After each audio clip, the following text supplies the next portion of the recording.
Wow. Well, I am really privileged today to be talking about digital inclusions and digital empowerment with Dr. Melissa Sassy, who is an expert in this area. Hey, Mel, how you doing? I'm awesome. How are you? Awesome. I know you've got some great stats to share with everybody too. Yeah, I do. Let me just rattle a few of these off. So, if we think about the population of the world, we're approaching what, 8 billion, which still kind of is insane. I can't believe that's where we are right now. And if you think about the 8 billion people that we have in the world, 5.3 billion are online. So that's 66%. Okay. So that means 2.7 billion people. Yes, you heard that right. Almost 3 billion people are not online. Most of those people are using mobile devices. It's reaching its plateau, but it's increasing significantly. And I don't know what you think, Nat, but one of the things I'm most worried about is, are we creating a group of have nots? It's scary when we think Yeah. about Well, kind of the wealth. Yeah. Yeah. It's crazy. I'm really worried about that, to be honest, and that's why we're raising awareness by doing this interview. And it really is worrying me. So if you stay and watch until the end, we're going to share the 5 ways to increase meaningful access to the internet. So that's going to be epic. So how to make sure everyone has access to the internet? Steps to digital inclusion. Like, where do you sort of begin with that, Mel? Yeah, so I kind of, I think there are different schools of thought, and it's kind of one of those things where, you ask somebody how big is a boat, you're gonna get a lot of different answers.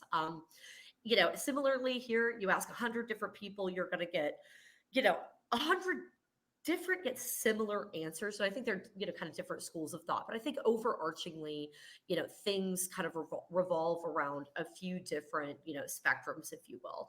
I think first off, you got to be able to afford you got to be able to afford what's there for you, right? But imagine there's nothing. My dissertation for my PhD focused on the digital inclusion of underserved and underrepresented communities, and it's tied to solving the most pressing issues of our time.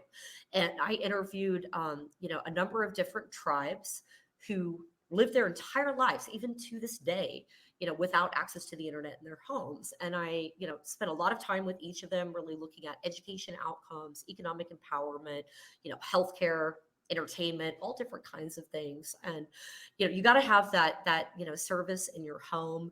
You've got to have, in some rural areas, the dynamics from a pricing perspective may not be there, because imagine you've got to get that connection out from point A to point B.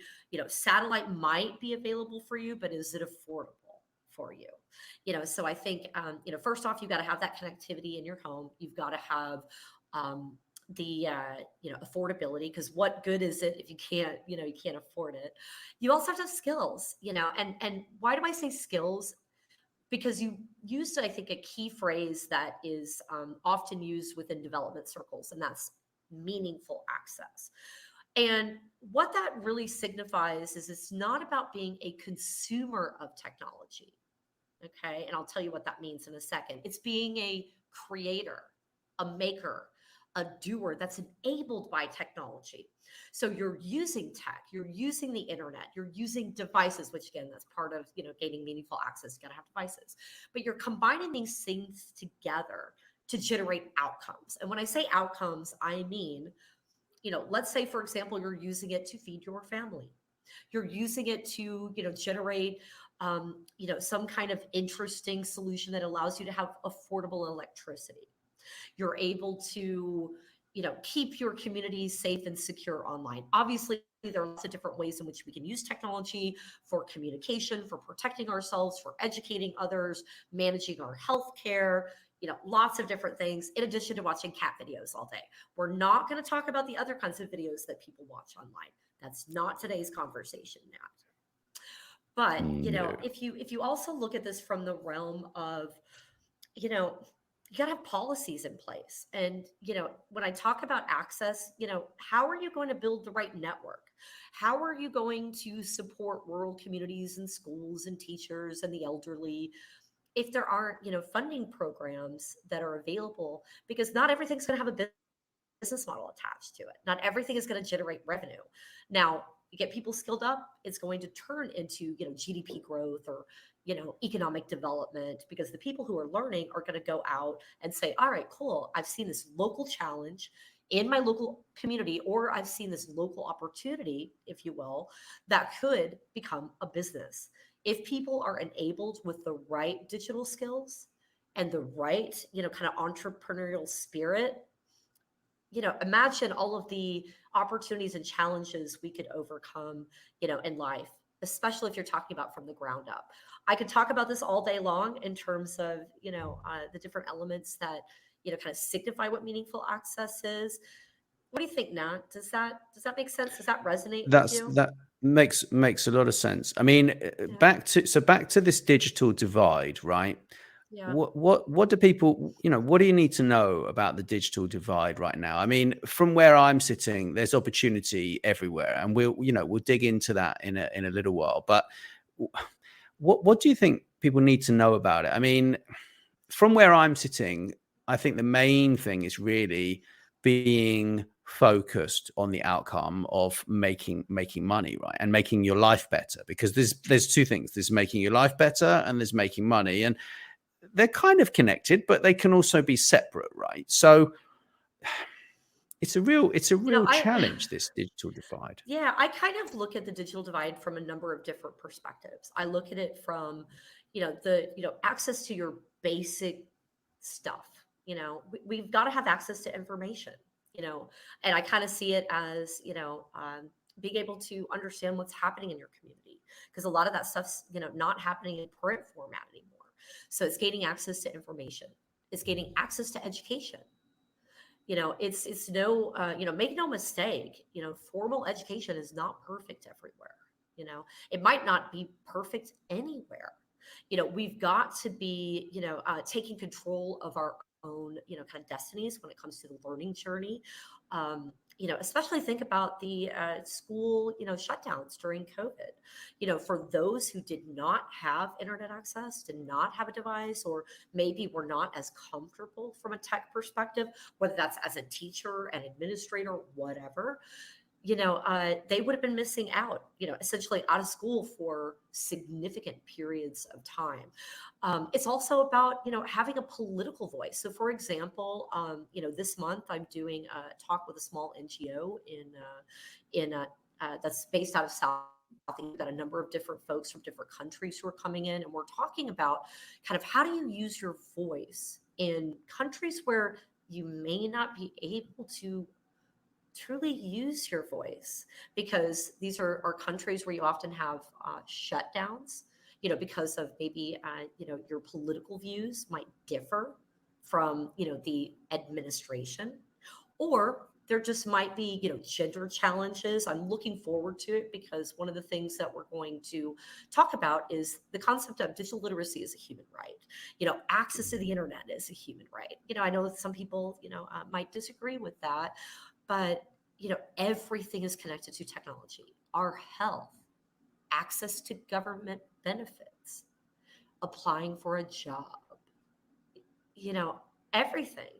You can't even apply for some, fast food or retail jobs if you don't have some kind of tech skills. And granted, you don't need to be super savvy, but think about it. You also need to be able to protect yourself online. You need to recognize real from fake news, so that you don't look at something and think, oh, wow, was the Pope really wearing that white puffy jacket? Or wow, did so and so just get arrested today?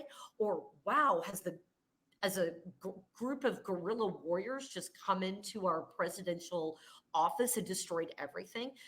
This can be detrimental to democracy, to our personal well-being. You've got to be able to recognize this stuff.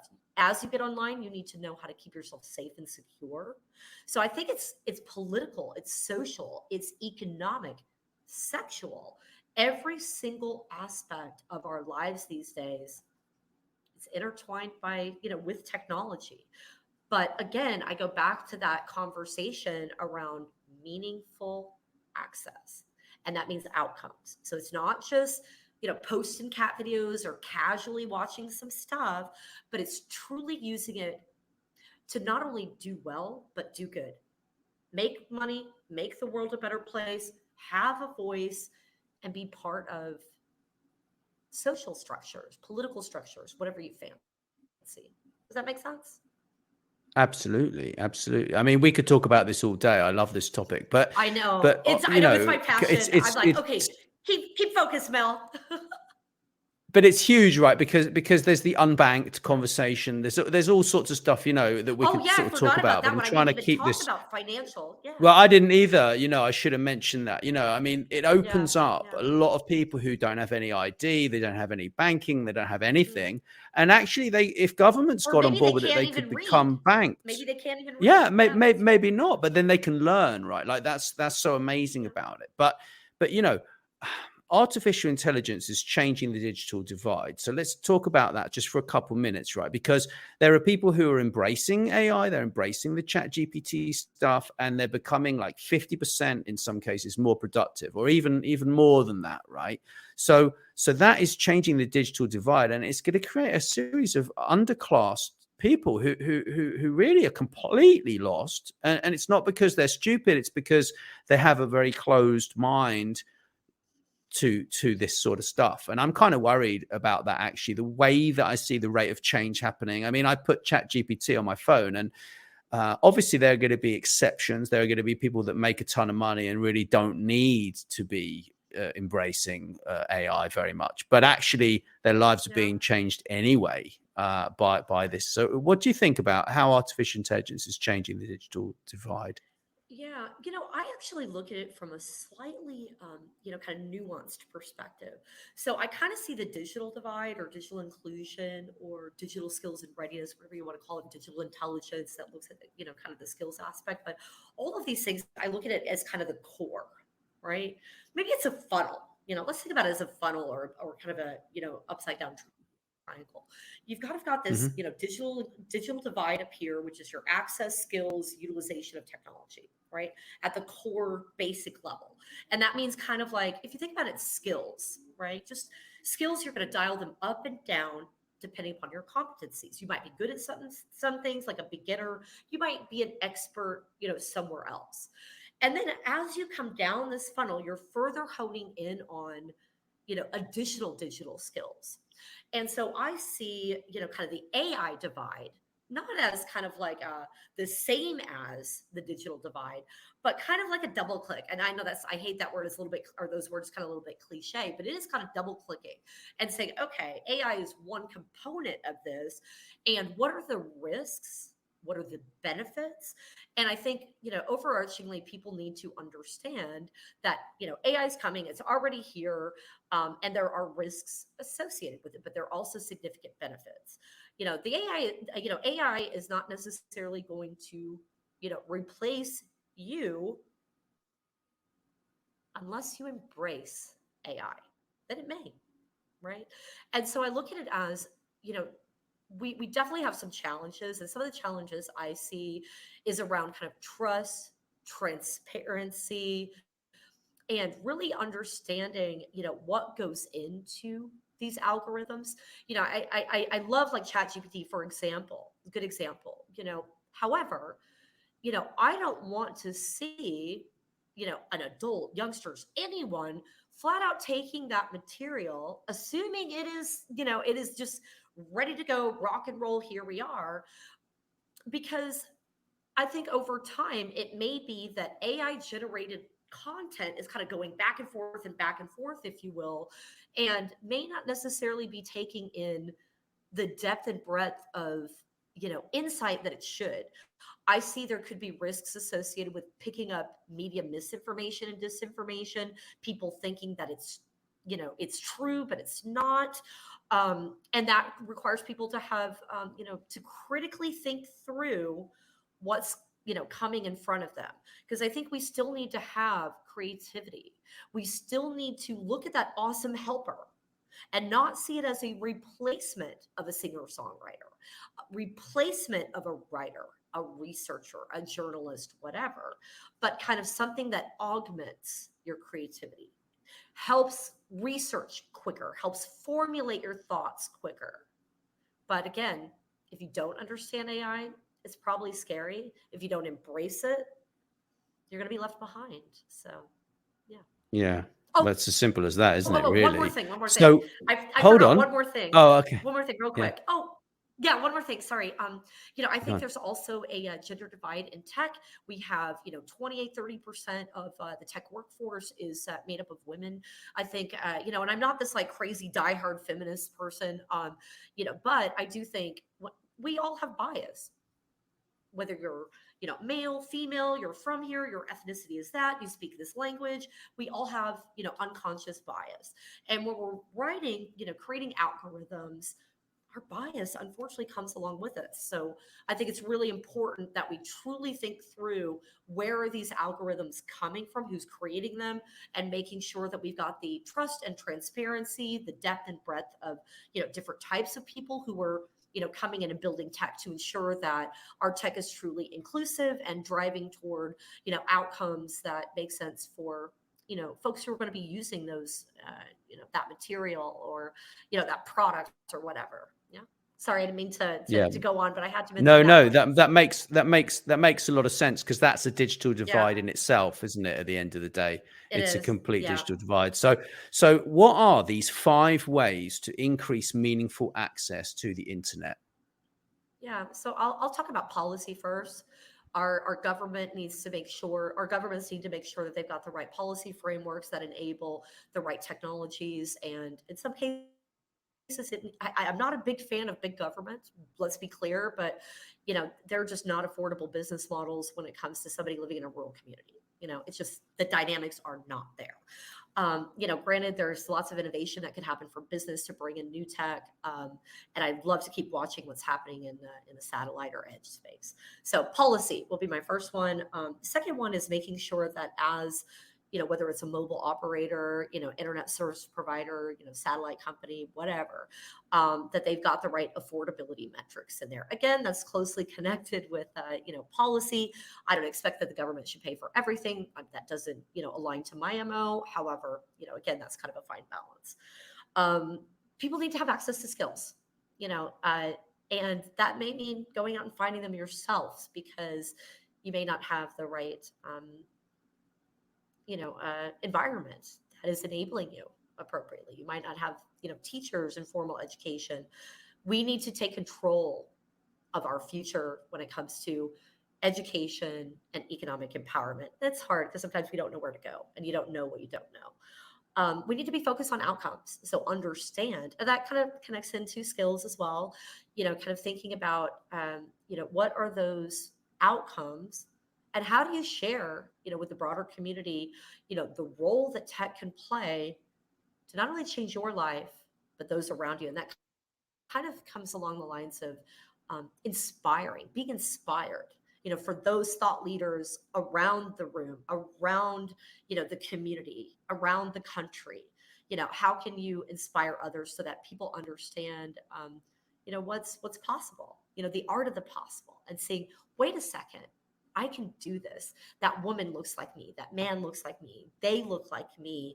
And I can go out and I can learn these skills, and I could go out and, change the world, and I don't know, become the next whatever. I think we also need to make sure that, people are not just thinking that they should have a mobile phone. Mobile phones are great. They make you, in many cases, consumers of technology. You know, there are a lot of, platforms and programs and apps and that sort of thing out there that can help with productivity, but they're not necessarily enabling true, let's say, creation of new things. So those are my thoughts. I think, again, you ask 100 different people, you're probably going to get 100 different answers. So affordability, skills, outcomes, devices, policy. Those are my five. And Fantastic. apologies Well, I for looking thoroughly over. I enjoyed. had to remember them and look on my paper. So there you go. I was looking over here going, well, don't ask me. But Yeah, no, thank you, Mel. It's been, I was looking at my notebook. Here's my notebook to remember my stats. yeah, it's absolutely super to have a conversation with you. Thank you so much. Thank And you. thanks everyone for listening. We greatly appreciate you guys.